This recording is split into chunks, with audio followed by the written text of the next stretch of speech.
Imagine for a second, you just landed the absolute biggest deal of your entire life.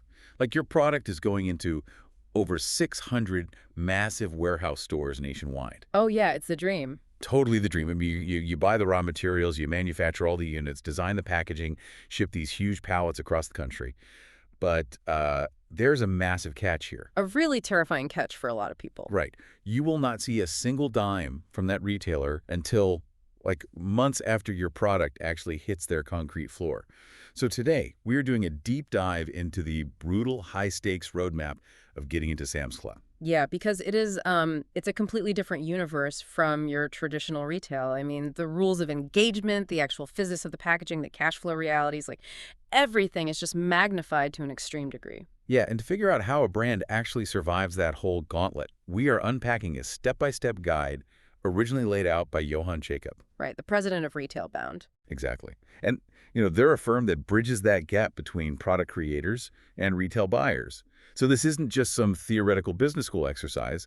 This is the actual, on-the-ground, operational playbook for getting onto those giant steel racks. Yeah, it really strips away the mystery of retail scaling. I mean, we are looking at the bare mechanics of how a product goes from, like, a simple prototype to a national warehouse staple. And so if you are an entrepreneur listening to this or, a business student or just someone who is insanely curious about how that 3-pound tub of pretzels magically ended up in your cart. Which we've all bought, by the way. Oh, absolutely. This is for you. So, okay, let's unpack this because the sheer scale of Sam's Club basically changes the laws of physics for a supplier. I mean, we were talking about hundreds of locations requiring just astronomical volume. Right, and that scale is really the foundational challenge of this entire endeavor. Securing placement in 600 high-traffic locations, I mean, it provides unmatched national exposure. Which is huge. It is. It means you land purchase orders that can fundamentally alter your manufacturing economics.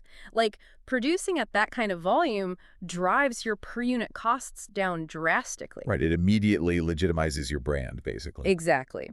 But buyers at Sam's Club, they expect an astonishing level of preparation because a minor inefficiency in your supply chain doesn't just cause a local headache, It gets multiplied by 600. Oh, wow. Yeah. Yeah, it creates a literal national logistics failure. Man. Which, I guess, brings us to a really crucial starting point.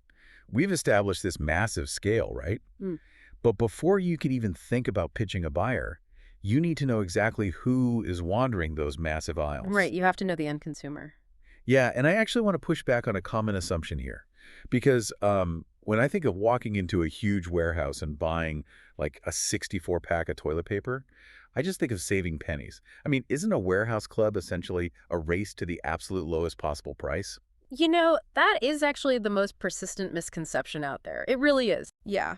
The actual Sam's Club member base is much more complex, and they are definitely not just looking for the absolute cheapest item on the floor. I mean, you have to look at the demographics. Okay. You have small business owners stocking their cafes, you have independent contractors buying supplies, and of course, large families. So these are consumers actively seeking premium quality, just delivered with really highly efficient pricing. Oh, okay. So it's like less about being cheap and more about calculating the, I guess, return on investment for that specific shopping trip. Yes, exactly. The entire model is built on value and efficiency. And, value doesn't just mean a low sticker price. It means the price relative to the quality, the volume, and honestly, the time saved. Right, because time is money. Totally. If a cafe owner buys a bulk bag of coffee beans, they are calculating the cost per ounce, the flavor profile, and the fact that they don't have to order it again for like 3 weeks. Oh, that makes sense. Yeah. So products have to demonstrate clear, tangible benefits alongside a really strong pricing advantage. Right. Because these business owners are running on incredibly tight margins themselves. Like, if you prove your value to them once, you've locked them in. They simply do not have the time to shop around and experiment with new, unproven brands every single week. Yeah, which creates a really powerful dynamic, which is extreme loyalty. Oh, interesting. Yeah, when a product reliably solves a problem at scale in this kind of environment, it generates massive repeat purchasing. The word-of-mouth marketing among these members is incredibly potent. Wow. And that loyalty is what makes the initial agonizing hurdle of getting onto the shelf so worthwhile in the long run. Right. Okay, so we know who the customer is, right? The value-driven, quality-conscious member. Right. But the buyer, the person you're actually pitching, is acting as a protective gatekeeper for those loyal shoppers. Yeah, they are fiercely protective. So how do we convince them our product actually belongs in their members' carts? Because, I mean, buying in bulk is a huge psychological and financial commitment for a shopper. It really is. It's not like, trying a tiny 99-cent candy bar at a gas station checkout. If you buy a massive 3-pound tub of something or a giant appliance and it turns out to be bad, returning it is just a giant physical hassle. Like, the trust factor has to be ironclad. Oh, totally. And what's fascinating here is how the buyers engineer that risk out of the equation before a product even gets close to a loading dock. Okay. Because that analogy captures the buyer's exact mindset. I mean, a high return rate in a warehouse club is just catastrophic. Yeah, I can imagine. The physical items are large, right? They take up incredibly valuable space, and the logistical cost of processing a return at that scale, it just eats profit margins alive. So they need guarantees. Right.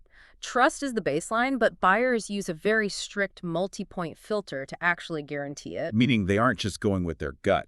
They want empirical proof. Exactly. They demand a demonstrated demand. Like, a Sam's Club buyer is never, ever going to be your testing ground. They need to see substantial existing retail or e-commerce sales. Right. They want a sure thing. Yeah, they are looking for strong online reviews, established social proof, or, undeniable market trend validation. You really have to prove the consumer appetite is already ravenous before they dedicate warehouse space to you. And I imagine it goes deeper than just existing sales, right? Like, you can't just take the leading brand of shampoo, pump it into a bigger bottle, and expect them to, clear a shelf for you. No, not at all. And that brings up the next major filter, which is genuine innovation and differentiation. Okay.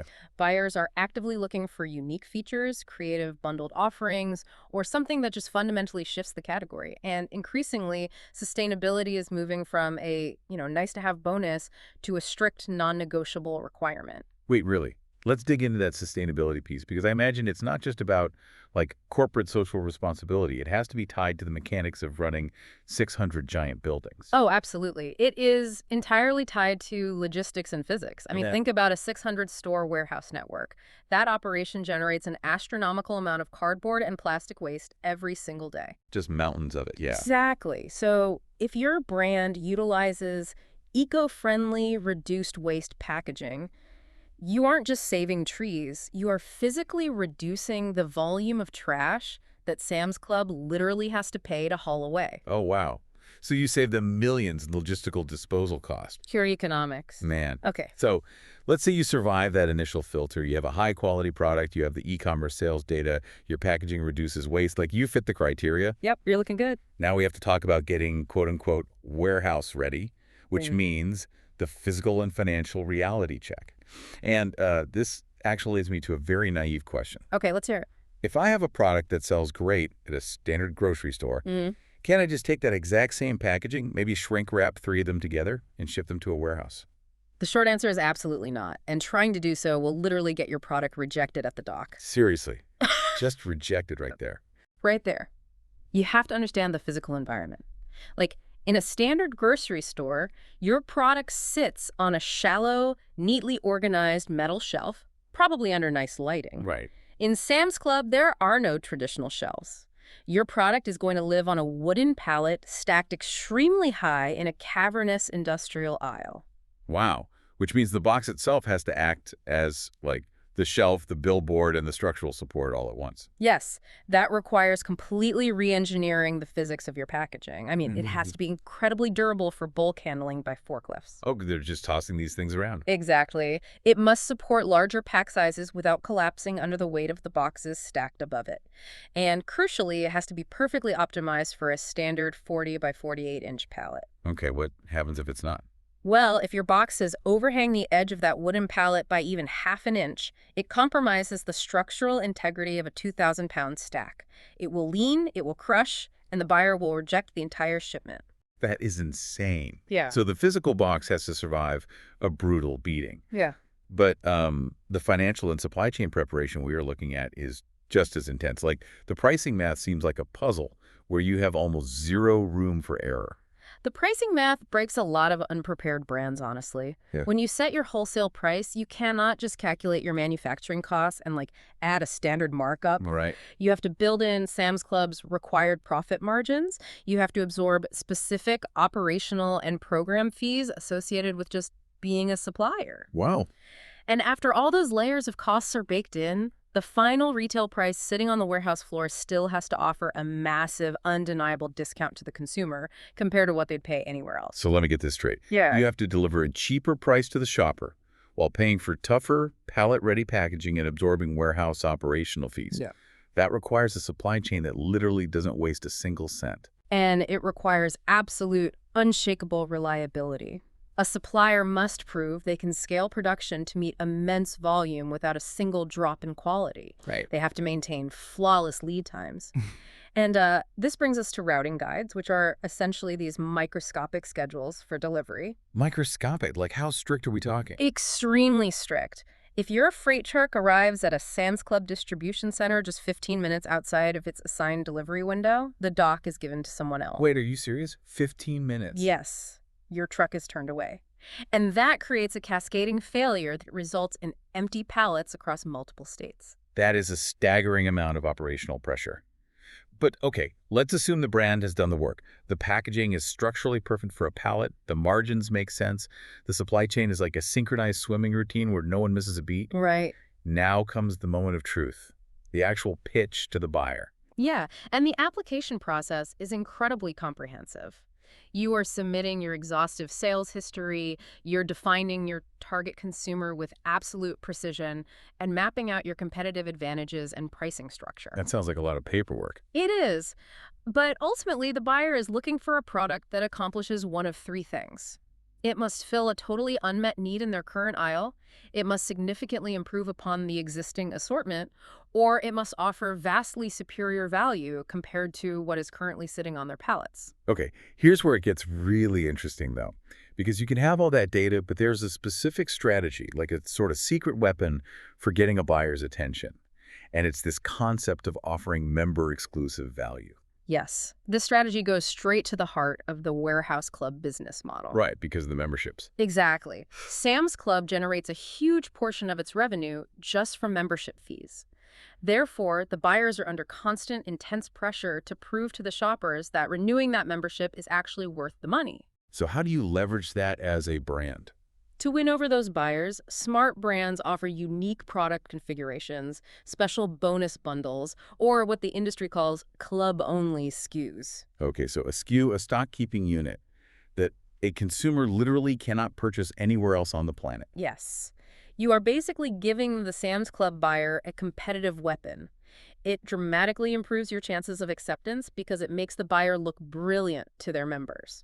You know, it makes me think of a director's cut of a movie. Oh, I like that. Yeah, like you might have seen the regular theatrical release, or in this case, bought the standard product at a local supermarket. But the Sam's Club version is this exclusive, expanded special edition experience. Right. You get extra features, a larger size, or a unique flavor profile, and you can only access it by holding that specific membership card. That framing is perfect. Yeah. But, you cannot just toss that exclusive bundle on the table and expect applause. You have to wrap that director's cut in a really compelling narrative. What kind of narrative? You must clearly articulate why this specific configuration exists, what exact problem it solves for the warehouse member, and why they will immediately choose it over the leading competitor. And you have to back that narrative up with hard, undeniable data. Always. Like you bring category growth statistics, consumer behavior trends, basket analysis.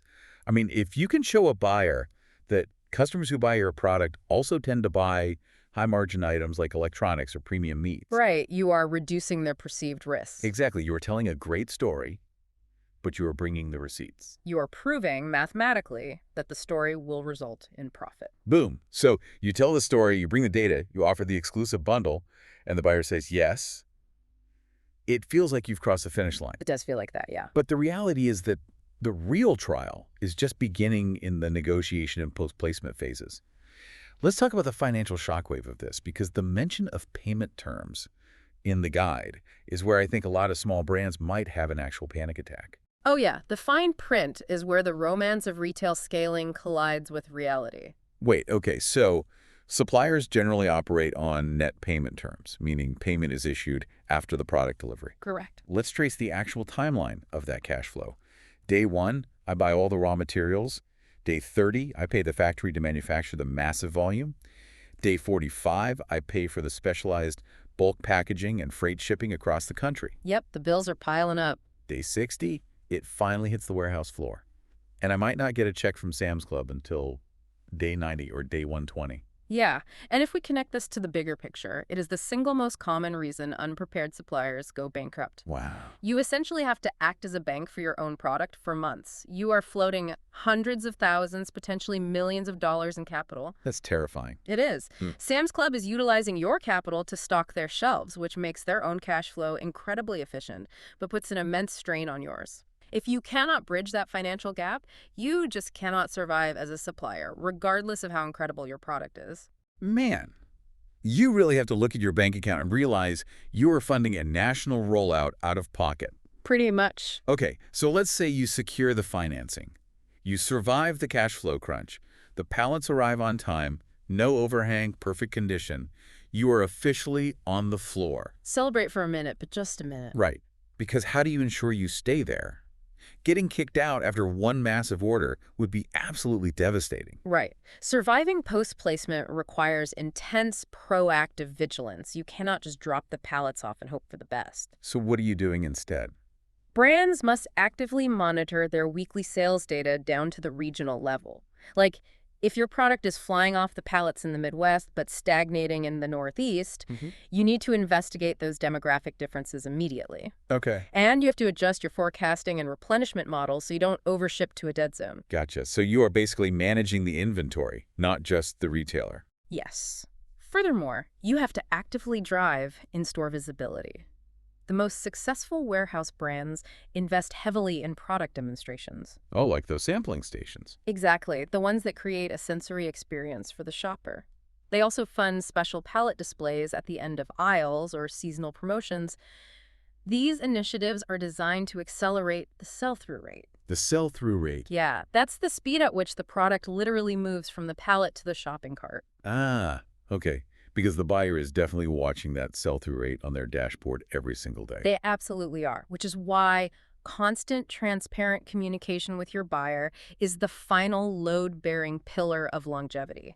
You have to work with them collaboratively to prevent out of stocks. Right. Because an empty pallet in a high-traffic aisle is a failure for everyone involved. If you communicate potential supply chain hiccups early, deliver consistently, and maintain a high sell-through rate, that strong relationship often unlocks new opportunities. Like getting more products in. Exactly, like adding additional SKUs to the club. Wow. It really transitions from a single transaction into a deeply integrated partnership. It has to, or you won't last. Well, we have covered a massive operational landscape today. We started by dismantling the myth of the cheap shopper, recognizing the value-driven, highly loyal business owners and families at Sam's Club. Definitely a key takeaway. We explored the physics of getting warehouse ready, from re-engineering packaging to survive a 2,000-pound stack, to mastering the unforgiving schedules of those routing guides. Don't be 15 minutes late. Right, do not be late. We uncovered the power of the pitch, using hard data and those exclusive club-only SKUs. And honestly, we confronted the terrifying cash flow reality of net payment terms and the relentless data-driven hustle required to actually keep your spot on the concrete floor. It's a lot to take in. It really is. So what does this all mean? Ultimately, it means that while landing a product in 600 warehouse clubs is a totally brand-altering milestone, it is not a lucky break. No, not at all. It requires ruthless operational precision and deep strategic preparation, which is exactly why playbooks like Johann Jacobs exist to map out the hidden mechanics of this ecosystem. Yeah, it is an ecosystem that demands perfection across basically every variable. But before we wrap up, I want to leave you with a puzzle that builds directly on the strategy of exclusivity we just discussed. Oh, I love these. Let's hear it. Think about the ripple effect of creating that club-only SKU with its unique configuration and highly aggressive pricing. Okay. If you successfully engineer an exclusive, incredibly valuable bundle just for Sam's Club members, how do your other retail partners, like your standard grocery chains or your major online platforms, how do they react when they realize they cannot offer their own customers that same amazing deal? Oh, wow. Right. Does achieving massive high volume success in the warehouse club accidentally create channel conflict and friction with the rest of your retail empire? Oh, that is a brilliant paradox to leave off on. Seriously, solving the puzzle of one giant retailer only to create a massive headache with another? It's a delicate balance. It really is. Well, thank you for joining us on this deep dive into the hidden machinery of warehouse retail. Until next time, keep questioning how the intricate systems around you actually function. And the next time you are hauling a 64-pack of anything to your car, just take a second to appreciate the brutal logistical journey it took to get there.